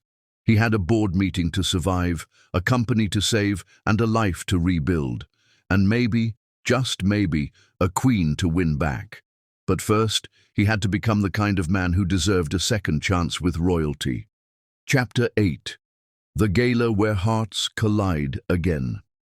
Sometimes fate disguises itself as charity events, and the most dangerous battles are fought under crystal chandeliers, while society's elite sips champagne and pretends not to watch empires collide. The Metropolitan Children's Hospital Annual Gala was Manhattan's most exclusive charity event, a glittering showcase where New York's elite gathered to write massive checks while wearing clothes that cost more than most people's annual salaries. This year's gala was particularly anticipated because Paula Leal, the architect whose community center design had captured national attention, was receiving the Humanitarian of the Year award. Blake Shelton stood in the marble foyer of the Plaza Hotel's grand ballroom, adjusting his black Armani tuxedo with hands that weren't entirely steady. He hadn't planned to attend, hadn't planned to put himself through the torture of watching Paula accept accolades while standing beside Dr. Perfect. But his mother had called that morning, her voice bright with excitement. "Blake, honey, I saw that your Paula is getting some big award tonight. I'm so proud of her. You must be bursting with happiness. When are you two setting a wedding date? I need time to plan." Blake had made non-committal sounds and hung up, but Rose's words had haunted him all day. Your Paula. If only his mother knew that Paula hadn't been his for months, that she'd built an incredible life that had no room for Blake Shelton in it. Now, standing in the ballroom's entrance, Blake questioned his sanity. What was he doing here? Paula had made her feelings clear through 6 weeks of absolute silence. She was dating Jonathan Hayes, a man who probably never made selfish decisions or prioritized business over love. She was thriving without Blake, succeeding brilliantly, creating a legacy that would outlast any fortune. But Blake couldn't stay away. Some masochistic part of him needed to see Paula's triumph in person, needed to witness the woman he'd lost accepting recognition for the work that mattered more to her than any engagement ring ever could. "Blake Shelton," a familiar voice called out. "I was wondering if you'd be here tonight." Blake turned to find Margaret Whitmore, one of his board members, approaching with her husband. Margaret's smile was carefully neutral, the expression of someone who'd noticed Blake's recent professional struggles but was too polite to mention them directly. "Margaret," Blake forced a smile. "Wouldn't miss it. Paula's being honored tonight." Margaret's expression softened slightly. "Of course. You must be so proud of her. The community center project is extraordinary, truly revolutionary work." The conversation was interrupted by a ripple of attention moving through the ballroom. Blake's breath caught as Paula appeared at the top of the grand staircase, and the entire room seemed to pause in appreciation. She was absolutely breathtaking in a midnight blue Zac Posen gown that flowed like liquid silk around her curves. Her hair was styled in an elegant low bun that showcased diamond earrings, not the ones Blake had given her, he noticed with a sharp pang of loss. She moved down the staircase with the grace of a woman who belonged in palaces, her smile radiant as she acknowledged the admiring gazes following her progress. But it was the man beside her that made Blake's chest feel like it was caving in. Dr. Jonathan Hayes looked exactly like what he was, a brilliant, successful man completely devoted to the woman on his arm. His tuxedo was perfectly tailored, his smile genuine and warm, his attention focused entirely on Paula, like she was the only person in the room. When Paula stumbled slightly on the staircase, Jonathan's hand was there immediately to steady her, protective and gentle. The way Jonathan looked at Paula made Blake remember how he used to look at her, like she was a miracle he couldn't quite believe he'd been blessed to witness. The difference was that Jonathan still had the right to look at her that way. "They make a stunning couple," Margaret observed, following Blake's gaze. "Dr. Hayes is wonderful, brilliant surgeon, does incredible work with children's heart surgery. I heard he's completely devoted to her." Blake's hands clenched into fists at his sides. "I'm sure he is." The evening proceeded like slow torture. Blake watched from across the ballroom as Paula charmed donors, discussed her projects with passionate intelligence, and accepted congratulations on her relationship with Jonathan. Every smile she gave the surgeon felt like a knife twisting in Blake's chest. During cocktail hour, Blake found himself nursing a scotch and studying Paula from afar, like a detective gathering evidence. She looked happy. Genuinely, radiantly happy in a way that had nothing to do with professional success and everything to do with personal contentment. Jonathan never left her side, bringing her champagne without being asked, making her laugh with quiet comments, touching her arm with casual affection that spoke of intimacy and comfort. They looked like a couple who belonged together. They looked like people who made each other better. "Blake?" A soft voice beside him made Blake turn. Paula stood there, stunning and close enough to touch, her dark eyes unreadable. "Paula." Blake's voice came out rougher than he'd intended. "Congratulations on the award. You deserve it." "Thank you." Paula's smile was polite, but distant. "I wasn't sure you'd be here tonight." "I wouldn't miss seeing you honored for your work," Blake said honestly. "The community center is extraordinary. You're changing lives." For a moment, something flickered in Paula's eyes, a shadow of the warmth that used to exist between them. But it was gone so quickly Blake wondered if he'd imagined it. "How are you?" Paula asked, and Blake could hear genuine concern in her voice. "I heard about the board meeting challenges." Blake almost laughed. Even now, after everything he'd done to hurt her, Paula was worried about his well-being. It was so perfectly her, compassionate even towards someone who'd broken her heart. "I'm managing," Blake lied. "Corporate life, you know how it is." Paula studied his face with the analytical intelligence that had first captured his attention. Blake had lost weight in the past months, his face more angular, his eyes holding a haunted quality that expensive suits couldn't hide. "Blake," Paula started, but was interrupted by Jonathan's approach. "There you are, beautiful," Jonathan said, slipping his arm around Paula's waist with easy affection.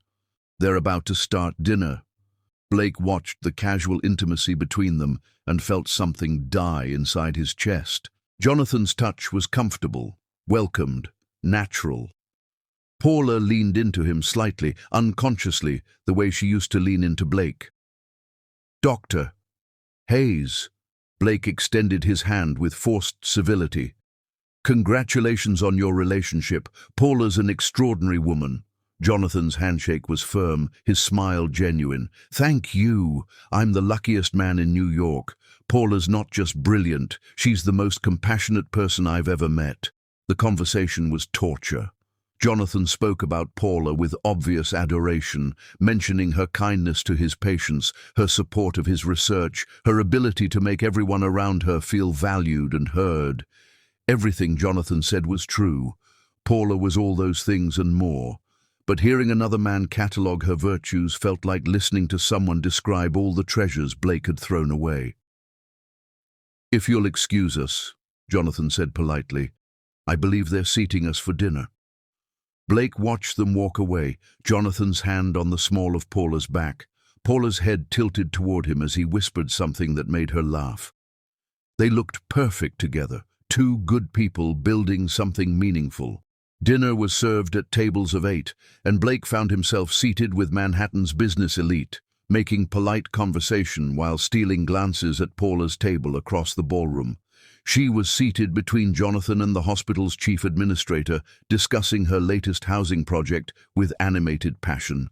Her face glowed with enthusiasm as she spoke, her hands gesturing expressively, completely in her element. Blake remembered dozens of dinners like this when Paula had been beside him, her intelligence impressing his colleagues, her warmth making even the most intimidating business deals feel manageable. She'd been his secret weapon, his better half, the person who made him want to build something more meaningful than just wealth. Now she was doing exactly that, just without him. When Paula was called to the stage to accept her award, the entire ballroom rose in thunderous applause. Blake stood too, clapping harder than anyone, his heart swelling with pride and breaking with loss simultaneously. Paula's acceptance speech was perfect, gracious, humble, passionate about the work still to be done. She thanked her team, the hospital, the donors who made her projects possible. She spoke about architecture as a force for social change, about building communities instead of just buildings. She didn't mention Blake, not even when she thanked everyone who believed in this vision. It was as if their entire relationship had been erased from the story of her success. After the formal program ended, The evening shifted to dancing and private conversations. Blake watched from the bar as Paula and Jonathan moved together on the dance floor, perfectly matched in rhythm and grace. Jonathan held her like she was precious, spinning her with gentle expertise, making her laugh with quiet words Blake couldn't hear. That's when Blake made the decision that would either save his soul or destroy what was left of his dignity. He waited until the song ended, then approached Paula and Jonathan with the purposeful stride that had intimidated boardrooms full of Fortune 500 CEOs.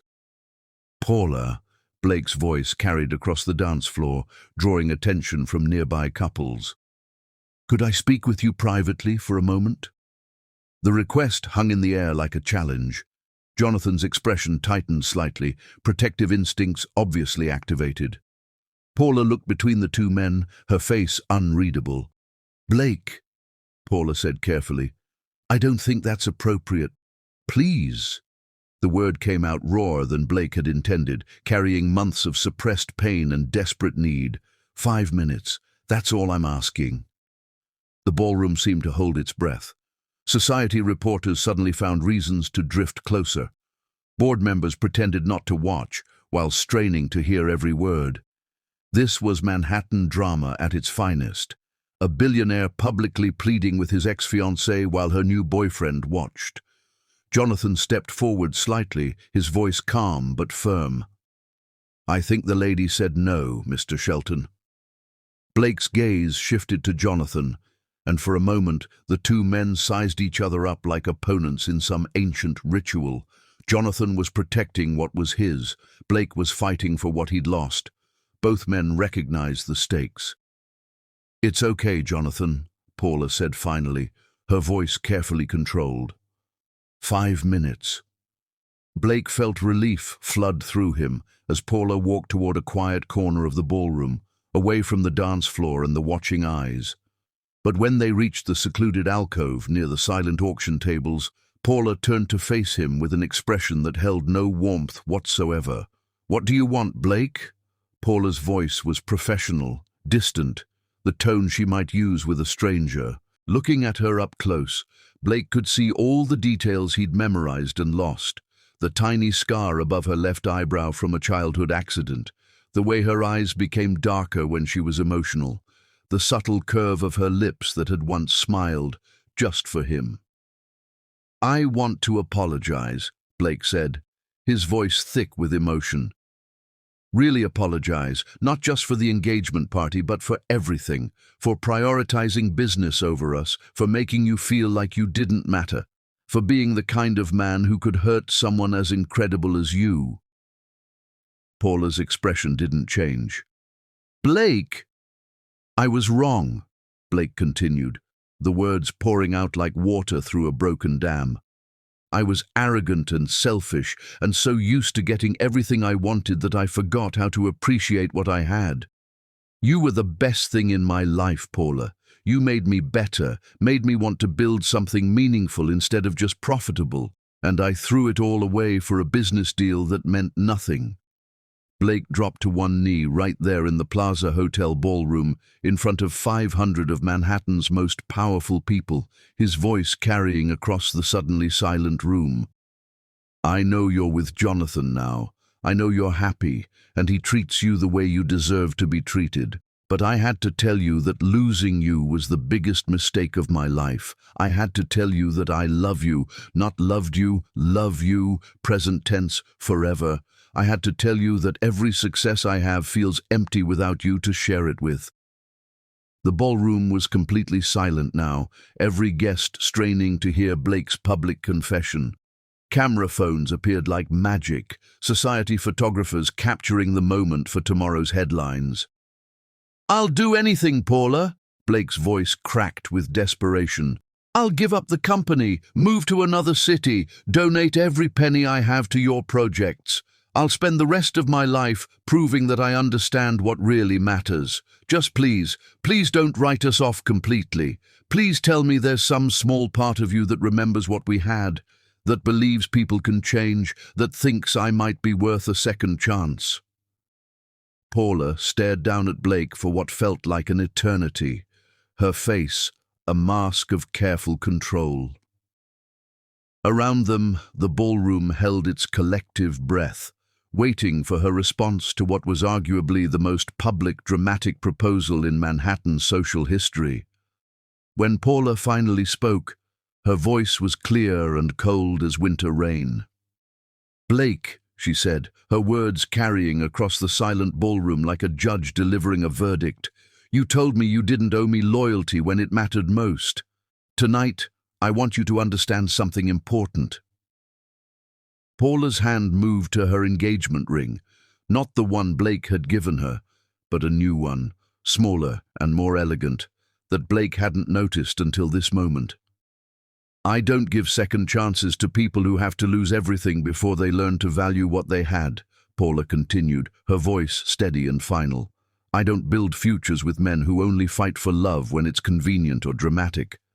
Blake felt the world tilt around him as Paula placed his engagement ring, the 12-carat diamond he'd chosen so carefully, on the auction table beside them. "You had your chance to prove you understood what loyalty meant," Paula said, looking down at Blake with eyes that held no trace of the love that had once lived there. "You chose a business deal over our relationship. You chose Amanda's connections over my trust. You chose profit over love when it actually mattered." Paula stepped back, her voice carrying across the ballroom like a final benediction. "I hope you find what you're looking for, Blake. But you won't find it with me. That door is closed forever." With that, Paula turned and walked back to Jonathan, who wrapped her in his arms protectively, his expression mixing sympathy and firm resolve. They left the ballroom together, Paula's head held high, Jonathan's arm around her waist, looking every inch the power couple they'd become. Blake remained on his knees in the silent ballroom, surrounded by 500 witnesses to his complete and total destruction. The engagement ring caught the crystal chandelier light like a fallen star, and Blake realized he was looking at the physical remains of the only love story that had ever mattered to him. Society's elite began to murmur and move, processing what they'd just witnessed. Blake Shelton, one of the most powerful men in America, had just been publicly rejected by the woman he'd thrown away.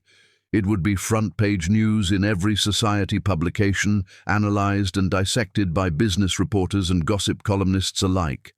But Blake didn't care about his public humiliation. He cared about the fact that Paula was gone forever, walking out of his life with another man's ring on her finger and not a single backward glance. Blake finally stood up, adjusted his tuxedo jacket with as much dignity as he could muster, and walked out of the ballroom alone.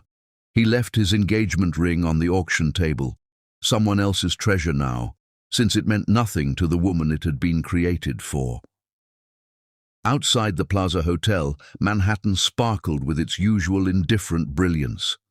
Blake stood on the sidewalk, watching taxi lights blur through traffic, feeling more alone than he'd ever felt in his life. He'd just lost Paula forever, in the most public way possible, in front of everyone who mattered in his professional and social world. And somehow, it still felt like he'd gotten off easy compared to what he deserved. Chapter 9. The Storm Before the Reckoning. When billionaires become desperate, they don't just fight dirty. They wage war with the ruthless precision that built their empires, forgetting that queens don't just survive battles. They remember every weapon used against them. Blake Shelton sat in his penthouse office at 3 a.m, Manhattan's skyline glittering 40 floors below like fallen stars, his desk covered with documents that represented the systematic destruction of everything Paula Leal had built. The past 2 weeks since the gala had transformed Blake from a heartbroken man into something far more dangerous. A billionaire with nothing left to lose. His public humiliation at the Plaza Hotel had been front-page news for days. "Billionaire begs ex-fiancé," screamed the New York Post. The video of his desperate proposal had gone viral, viewed millions of times by people who found entertainment in watching powerful men crumble. But the media attention was nothing compared to the real damage. Blake's board had called emergency meetings to discuss his fitness for leadership. Major investors were quietly pulling out of deals. His empire was cracking, and he was about to ensure that Paula's world cracked with it. "Sir?" Jennifer's voice came through the intercom. Blake had been keeping his assistant working brutal hours as he planned his campaign. "The reports you requested are ready." "Send them in," Blake said, not looking up from the architectural contracts spread across his mahogany desk.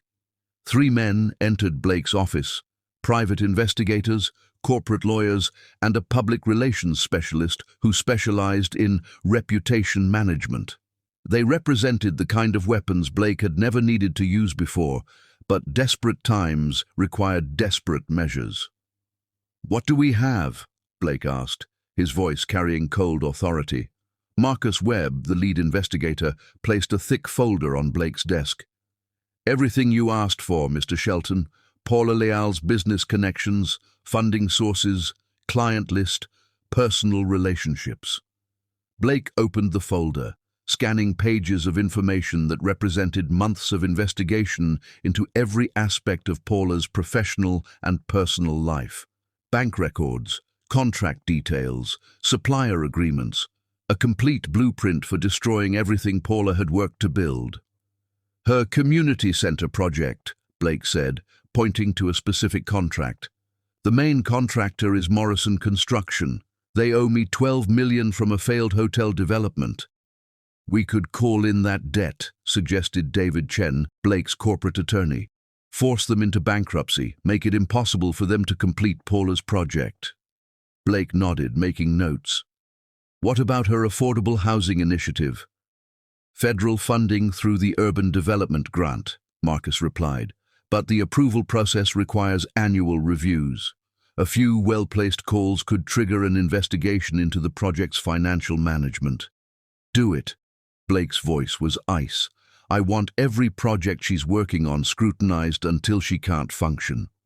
Over the next week, Paula's world began to unravel with surgical precision.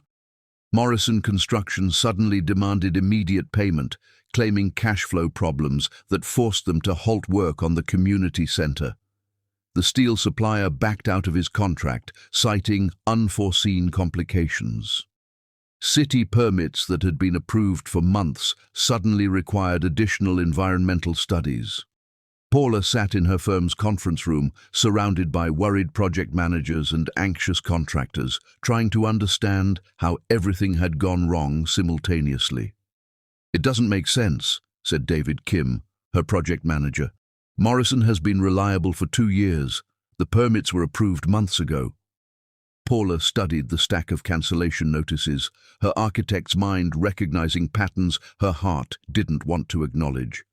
Each cancellation mentioned different reasons, but they all shared one common thread: financial pressure from unnamed sources. But Paula's backup contractors were experiencing their own mysterious problems: sudden tax audits that froze their assets, banking complications that prevented them from taking on new projects, equipment rental companies that claimed their machinery was suddenly unavailable. By the end of the week, Paula's community center project was effectively dead. "This isn't coincidence," Paula told Jonathan over dinner at her apartment. "Someone is systematically targeting my projects." Jonathan reached across the table to take her hand. "Who would do something like that? And why?" Paula was quiet for a long moment, staring out at Manhattan's glittering skyline. Somewhere in those towers, she suspected Blake Shelton was orchestrating her professional destruction. "I don't know," Paula lied, not wanting to drag Jonathan into the war she could feel building. "But I'm going to find out." Meanwhile, Blake's campaign intensified. Using his vast network, he began pressuring Paula's clients directly.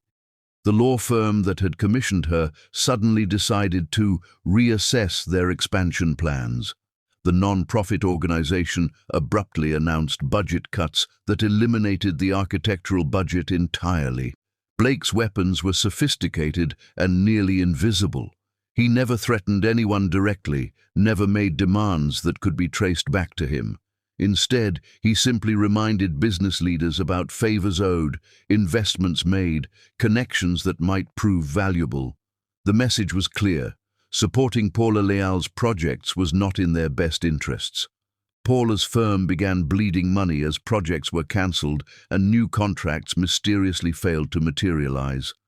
Her staff started updating their resumes as rumors spread through the industry about Paula Leal's business troubles. "We might have to let people go," Paula's business manager told her. "If we don't land new contracts soon, we won't be able to make payroll next month." Paula stared at the financial reports, seeing years of careful planning dissolving into chaos. Her firm wasn't just her business, it was her dream made real, her platform for changing the world. Watching it crumble felt like watching her own heart stop beating. But Paula Leal had not become one of the most successful architects in America by surrendering to obstacles. She was beginning to understand that Blake's war on her business had given her something she'd never had before, a reason to fight back with everything she possessed. That evening, Paula sat alone in her apartment, making phone calls to lawyers and financial advisors. She was no longer the heartbroken woman who had trusted in fairy tale love. She was a warrior who had been attacked, and warriors didn't just defend, they conquered. "Keisha," Paula called her assistant at 11 o'clock, "I need you to schedule meetings with 3 different law firms tomorrow. Corporate law specialists who handle complex situations." "What kind of complex situations?" Keisha asked, recognizing the steel in her boss's voice. "The kind that involve billionaires who think they can destroy people without consequences," Paula said, her voice carrying a coldness that would have made Blake Shelton nervous if he'd heard it. "Girl, are you sure you want to escalate this? Blake has resources you can't imagine." Paula looked out at Manhattan's skyline. Somewhere among those lights was the man who had once promised to love her forever and was now methodically destroying everything she'd built. "Blake thinks he knows what I'm capable of," Paula said quietly. "He's about to learn that he never really knew me at all."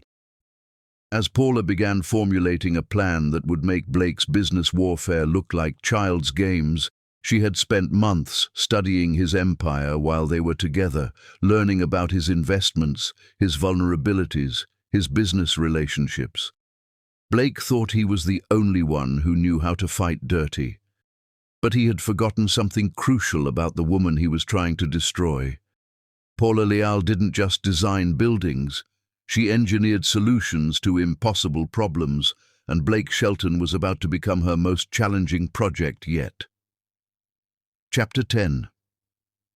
Checkmate, King. When queens prepare for war, they don't announce their intentions.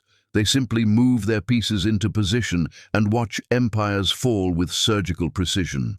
The emergency board meeting of Shelton Tech was called for 9 a.m. on a Tuesday. That would be remembered as the day Manhattan's business world witnessed the most elegant corporate assassination in Wall Street history. Blake Shelton entered the boardroom with the confidence of a man who believed he held all the cards. His systematic destruction of Paula's business had been flawless. Her community center was stalled, her housing projects tied up in red tape, her firm hemorrhaging money. Paula Leal was learning what happened to people who humiliated Blake Shelton in public. "Ladies and gentlemen," Blake began, taking his place at the head of the table, "I know there have been concerns about my leadership. Today I want to address those concerns and reaffirm Shelton Tech's commitment to profitable growth."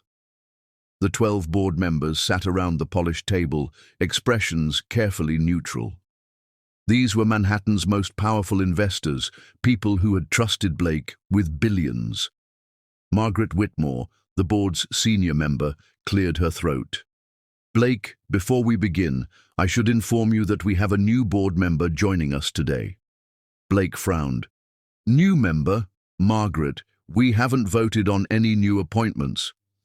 "Actually," a familiar voice said from the entrance, "you have."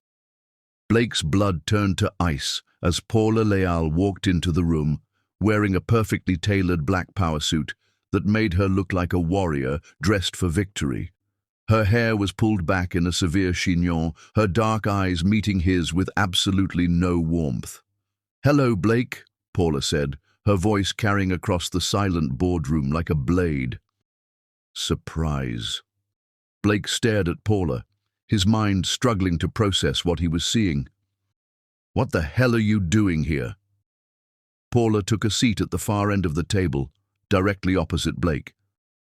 "I'm here as the newest member of Shelton Tech's board of directors. I've acquired enough shares over the past 3 months to earn a seat at this table." "That's impossible," Blake said, his voice tight with disbelief. "I would have been notified of any major stock purchases." Paula's smile was razor-sharp and absolutely devastating. "Not if those purchases were made through shell corporations and carefully structured financial instruments designed to avoid detection. Did you really think I spent 6 weeks crying over our breakup, Blake? I was building a war chest." Margaret consulted her notes. Ms. Leal's financial advisors have provided all necessary documentation. Her investment group now holds 23.7% of Shelton Tech stock, making her our largest individual shareholder after Blake himself. Blake felt the room tilt around him. 23%. That would cost $800 million. Paula finished smoothly. "Expensive, yes, but absolutely worth it for what I'm about to accomplish." Blake's mind raced. "Where did you get $800 million? Your firm doesn't have that kind of capital." Paula's laugh was like broken crystal, beautiful and dangerous. "You're right, Blake. My architectural firm doesn't have that kind of money, but my investors do. It's amazing how many people are willing to fund a project when the goal is removing an unstable CEO who's been sabotaging community development projects out of personal spite." "What investors?" "The Morrison Foundation, the Children's Hospital Network, 3 pension funds that prioritize socially responsible investing. Oh, and Dr. Jonathan Hayes, who liquidated his entire investment portfolio to support this acquisition." Each name hit Blake like a physical blow. Paula had assembled a coalition of institutions with massive influence and sterling reputations. Blake was suddenly cast as the villain in his own story. "This is corporate warfare," Blake said, his voice deadly quiet. "You can't just buy your way onto my board and—" "And what?" Paula interrupted. "Stop you from destroying community projects out of personal revenge, prevent you from using your wealth as a weapon against people who can't fight back." Paula stood up, moving to the windows overlooking Manhattan. "Blake, for the past month, you've been systematically destroying everything I built. You bankrupted my contractors, sabotaged my suppliers, pressured my clients and tried to ruin my firm because I rejected your public marriage proposal." Blake's jaw clenched. "You humiliated me in front of 500 people. I protected myself from a man who proved he couldn't be trusted with my heart," Paula said, turning back to face the boardroom. "But you decided to wage war against community centers and affordable housing projects. You decided to hurt families and children because your ego couldn't handle rejection." Paula returned to her seat. "So, I decided to teach you a lesson about consequences." Margaret cleared her throat. "Ms. Leal, what exactly are you proposing?" Paula's smile was absolutely terrifying in its calm certainty. "I'm calling for an immediate vote of no confidence in Blake Shelton's leadership as CEO of Shelton Tech." The words hung in the air like a death sentence. Blake felt the world collapse as he realized the trap Paula had set. She hadn't just bought her way onto his board. She'd positioned herself to destroy him completely. "You can't do this," Blake said, but his voice lacked conviction. "Actually, I can," Paula said, consulting her legal documents. "Blake, your behavior over the past 2 months has been erratic, vindictive, and damaging to Shelton Tech's reputation. Your public breakdown was broadcast worldwide. Your systematic harassment of community development projects has been documented by legal firm Your inability to focus on corporate responsibilities has resulted in missed opportunities worth over $2 billion. Paula looked around the table. This man is not fit to lead a company that employs 30,000 people and manages pension funds for millions of Americans. His personal vendettas have compromised his judgment beyond repair. Harrison Foster spoke up reluctantly. Blake, I've known you for 8 years. You built this company from nothing, but Ms. Leal is right about your recent behavior. The European expansion disaster, the missed acquisitions, the public relations nightmares. The stock price fluctuations alone have cost our investors hundreds of millions, added Jennifer Walsh. Blake, you're brilliant, but you're not stable right now. Blake looked around the table, seeing the truth in each face. These people had supported him for years, trusted him with their fortunes. Now they were looking at him like he was a liability. I built this company, Blake said desperately. I made you all rich beyond your wildest dreams. You can't just throw me away. We're not throwing you away, Margaret said gently. We're protecting the company from leadership that has become compromised. Paula opened her folder. I move that Blake Shelton be removed as Chief Executive Officer of Shelton Tech, effective immediately. I further move that all corporate assets under his direct control be transferred to a management committee pending new leadership selection. Seconded, said Harrison Foster immediately. All in favor? Margaret called for the vote that would end Blake's reign. One by one, hands rose around the table. Margaret, Harrison, Jennifer, David, Thomas, Sarah, Michael, Patricia, Robert, Linda, James, 11 hands. A unanimous vote of no confidence, with only Blake abstaining. The motion carries, Margaret announced formally. Blake Shelton is hereby removed as CEO of Shelton Tech. Blake sat in stunned silence as his entire world disintegrated. In less than 20 minutes, Paula had stripped him of everything he'd spent 15 years building. His company, his power, his legacy, all gone with a simple board vote. Security will escort you from the building, Paula said, her voice professionally calm. Your personal items will be packaged and sent to your apartment. Your access to all corporate systems has been terminated. Blake finally found his voice. Paula, you've destroyed me. Was that really worth it? Paula stood up, gathering her documents with precise efficiency. When she looked at Blake, her eyes held no triumph, no satisfaction, just cold finality. Blake, I didn't destroy you. You destroyed yourself the moment you chose revenge over growth, the moment you decided to hurt innocent people because your pride was wounded. I simply held you accountable for those choices. Paula moved toward the door, then paused, and turned back to Blake one final time. You told me once that you didn't owe me loyalty. Today, I want you to understand something very clearly. I don't owe you mercy. Queens protect their kingdoms, Blake, and you threatened mine. With that, Paula Leal walked out of the boardroom, leaving Blake Shelton sitting alone at the table where he'd once commanded an empire. Security guards appeared within minutes, escorting the former billionaire CEO from the building he'd built. Outside on the Manhattan sidewalk, Blake stood in his expensive suit, homeless and powerless for the first time since he was a teenager. His penthouse, his cars, his lifestyle, all of it would disappear as quickly as his corporate position. Paula had done more than remove him from his company. She had systematically dismantled his entire life with the precision of a master architect demolishing a flawed structure. Blake Shelton had tried to wage war against a queen, and queens don't just win battles, they reshape entire kingdoms to ensure their enemies can never threaten them again. As Blake walked away from Shelton Tower for the last time, Paula watched from the 42nd floor, her engagement ring from Jonathan catching the afternoon light. She felt no joy in Blake's destruction, no satisfaction in his defeat. She felt only the quiet peace that comes from solving an impossible problem with elegant precision. Blake had taught her that she didn't need a king to be a queen. Today, she had taught him that queens don't forgive, they conquer.